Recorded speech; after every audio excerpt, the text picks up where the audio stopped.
Bonjour, je suis Frédéric Morena de la société Copland. Bienvenue dans ce nouveau tuto dépannage concernant les groupes de condensation ZX. Aujourd'hui, on va parler de l'alarme E50.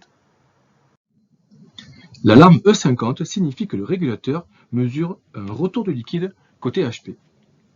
En fait, il mesure le différentiel de température entre le refoulement du compresseur et la température mi-condenseur. Et lorsque le différentiel passe en dessous de la valeur réglée dans le paramètre H21, c'est-à-dire 10 Kelvin, eh bien l'alarme E50 apparaît. Donc là, on voit la température de refoulement, et puis ici la température mi-condenseur, qui représente en fait la température de condensation. Et en d'autres termes, donc ce compresseur, il prend des coups de liquide, et la température de refoulement est trop basse.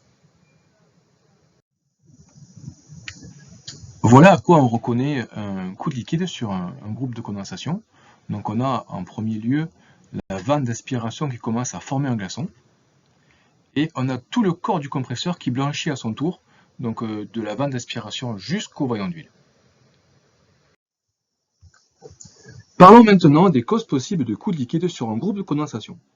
Donc en premier, il est possible que les détendeurs soient mal réglés et que ce détendeur soit trop ouvert, et donc la surchauffe totale serait trop faible.